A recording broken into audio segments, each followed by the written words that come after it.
मेरे सभी सम्मानित मदरसा आधुनिकरण शिक्षक साथियों को मेरा नमस्कार।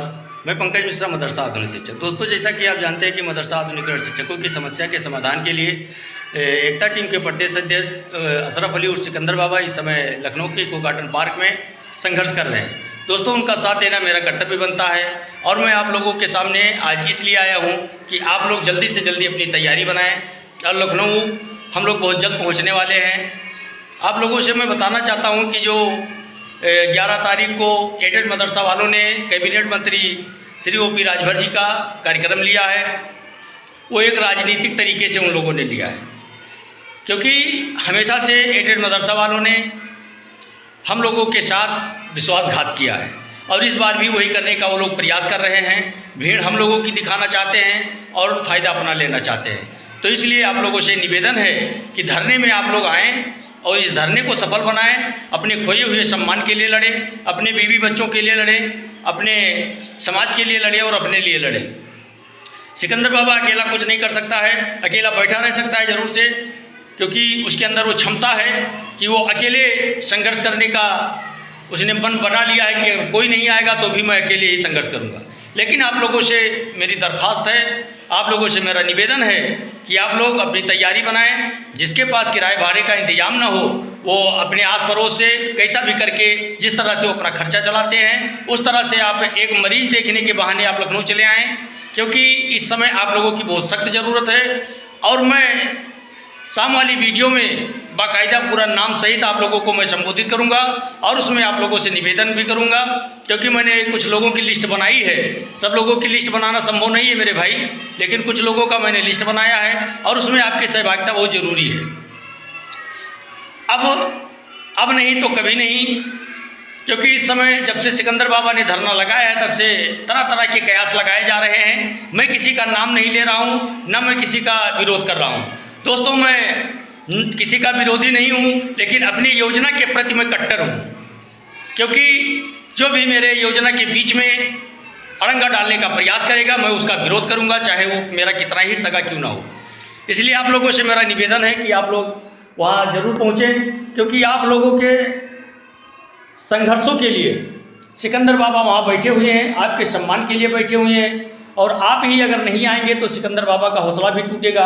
इसलिए जनपद के पूरे उत्तर प्रदेश में जितने भी जनपद हैं सभी जनपदों से लोगों को आना चाहिए, और ख़ासकर मैं उन लोगों से कहूँगा जो पदाधिकारी हैं किसी भी संगठन के हों तो कम से कम 2-2 लोगों को अपने साथ लेकर के आएँ, और एक जिले से कम 5 से 6 लोग आना बहुत ज़रूरी है, क्योंकि कम से कम 350-400 लोगों की संख्या रोज़ होनी चाहिए, तभी आपके समस्या का समाधान हो सकता है। और हम लोग समाधान के बहुत करीब पहुंच चुके हैं दोस्तों, और ये गंवाना नहीं चाहते हैं।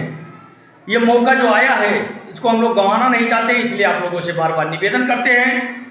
मैं 26 तारीख को नहीं जा पाया, उसका पश्चाताप मैं कर रहा हूँ, और आप भी अगर नहीं जाएंगे तो दोस्तों आप अपने आप को माफ़ नहीं कर पाएंगे, क्योंकि जब तक आप पहुँचेंगे नहीं तब तक कुछ हो नहीं सकता है। आज 4-5वां दिन है और अभी मैं बात करने की कोशिश किया सिकंदर बाबा से, लेकिन उनका फ़ोन व्यस्त था किसी कारणवश। अभी मैं फिर ट्राई करूंगा, उनसे बात करने की कोशिश करूंगा, और जल्द से जल्द मैं डेट का ऐलान कराऊंगा, और उस डेट में आप लोगों को पहुंचना है। शाम वाली वीडियो तक आप लोग इंतजार करें, हो सकता है कि उसमें डेट क्लियर हो जाए, और ये जैसे डेट क्लियर हो जाता है आप लोगों के सामने मैं डेट के साथ उपस्थित होऊंगा। लेकिन आप लोगों से मैं बार बार निवेदन करता हूँ, दोस्त अपने लिए लड़ना है, अपने समाज के लिए लड़ना है, अपने हक के लिए लड़ना है, अपने बच्चों के लिए लड़ना है। आपको अगर आप लड़ना नहीं सीखोगे तो आपको आज के समाज, आज का दिन जो चल रहा है इसमें आपको कोई एक्सेप्ट करने के लिए तैयार नहीं होगा। इसलिए अपना हक अगर मांगने से नहीं मिलता है तो छीन लेना चाहिए। हम लोग किसी का विरोधी नहीं है और न किसी के समर्थक हैं, हम लोग केवल अपना काम कराना चाहते हैं। हम लोगों का काम हो जाए, कोई भी पार्टी हो, कोई भी संगठन हो। आपने देखा है कि इस समय लोकसभा का सत्र चल रहा है, लेकिन वही राहुल गांधी, वही अखिलेश यादव जी एक शब्द अपने मुंह से नहीं बोल पाए हैं अभी तक। और ना वो बोलेंगे, क्योंकि उनको राजनीति करना है दोस्तों। और आप लोग जो उनका वोट बैंक बन रहे हो, इसकी वजह से आपकी समस्या का समाधान नहीं हो पा रहा है। तो आप वोट बैंक बनना बंद करो, अपने हक की आवाज़ को बुलंद करो, जो आपका काम करे आप उसके साथ रहो। नेताओं की बात पे ध्यान मत दो, क्योंकि आपने अभी देखा है उत्तर प्रदेश में ताज़ा मामला, अपने वर्चस्व की लड़ाई में जनता को झोंक दिया और 4 से 5 लोगों की उसमें मृत्यु हो गई दोस्तों। कई लोग उसमें घायल हो गए, कई लोगों के घर पे बुलडोजर भी चलेगा, कई लोगों के ऊपर गैंगस्टर भी लगेगा, सब कुछ होगा उसमें। और झेलेगा कौन? हम और आप झेलेंगे, कोई भी नेता नहीं आएगा। जो नेता आपको भड़काते हैं, उनके कहने पर आप आ जाते हैं। आप उनके बच्चों को कभी नहीं देखा होगा इनकाउंटर होते हुए, उनको कभी नहीं देखा होगा पत्थर फेंकते हुए, तो हम क्यों ना उनसे सीख लें? हम क्यों ऐसा कार्य करें कि जिसके वजह से हमारे समाज को कठिनाइयों का सामना करना पड़े, हमारे परिवार को परेशानियों का सामना करना पड़े, क्योंकि लास्ट में झेलता अपना परिवार ही है दोस्तों। इसलिए आप लोग निश्चिंत रहें, आपका काम होगा, लेकिन ज़रूरत है आपके सहयोग की। आपको कंधे से कंधा मिला करके चलना होगा, क्योंकि एकता में बड़ी बल होती है। आपने देखा है यूनिटी पावर, एकता पावर आपने देखा होगा दोस्तों। अनेकता में बना बनाया काम बिगड़ सकता है, इसलिए आपको एकता दिखानी है और एकता दिखा करके अपनी आवाज़ को इतना बुलंद कर दो कि जो गूंगी बहरी सरकार बैठी हुई है उसके कानों तक आवाज़ पहुंचे और उसका मुंह खुले। अभी तक केवल आश्वासन मिला है, आश्वासन के बल पर अभी तक हम लोगों ने कार्य किया, आश्वासन के बल पर अभी तक हम लोग टकटकी लगा करके बैठे रहे, लेकिन अब आश्वासन का समय खत्म हो चुका है। अब हमको कार्य चाहिए, आश्वासन नहीं। इसलिए आप लोगों की आवश्यकता है मेरे भाई, मेरे दोस्त, मेरे अजीज साथियों। अगर आप नहीं आते हो तो ये आखिरी धरना है, इसके बाद आपकी लड़ाई लड़ने के लिए कोई नहीं आएगा।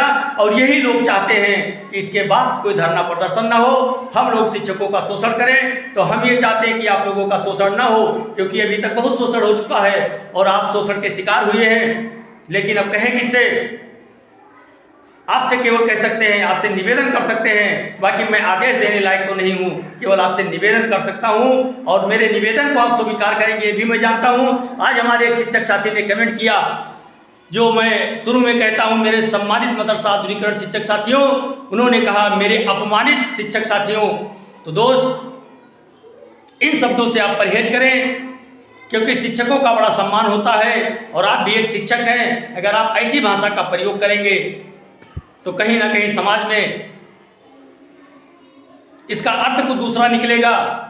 मैं मानता हूं कि शिक्षक अपमानित हैं, सरकार ने उनका अपमान किया है, सरकार ने उनकी उपेक्षा की है, लेकिन आप एक शिक्षक हैं, आप ऐसा दूसरे साथी के लिए शब्दों का इस्तेमाल नहीं कर सकते हैं। और मैं चाहता हूं कि आप अगर ऐसे शब्दों का इस्तेमाल करते हैं तो सर्वप्रथम सम्मान दिलाने के लिए आपको मैदान में आना चाहिए और मैं आपका इंतजार करूंगा। शहजाद भाई, शहजाद खान के नाम से आपकी आईडी है जिससे आपने कमेंट किया है। मैं चाहूँगा कि अब की बार जो डेट का ऐलान हो उसमें आप लखनऊ के इको गार्डन पार्क में आप उपस्थित हों, क्योंकि हमारी निगाहें आपके ऊपर जरूर रहेगी। विजय कुमार वर्मा जी, आप बड़ी बड़ी डींकें हाँक रहे थे, लेकिन आपको कभी मैंने धरने में देखा नहीं। आपको भी उसमें आना होगा। अगर आप शुभ चिंतक हैं मदरसा आधुनिकीकरण शिक्षकों के, तो आपने मुझे कितनी गालियाँ दी उसका कोई मतलब नहीं रह गया।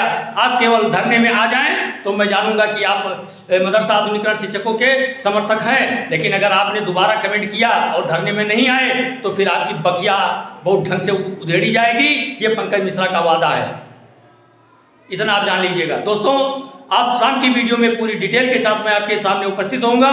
क्लास का टाइम हो रहा है, मैं जा रहा हूं क्लास में, तब तक के लिए मुझे आदेशित करें। नमस्कार, जय हिंद, जय भारत, भारत माता की जय।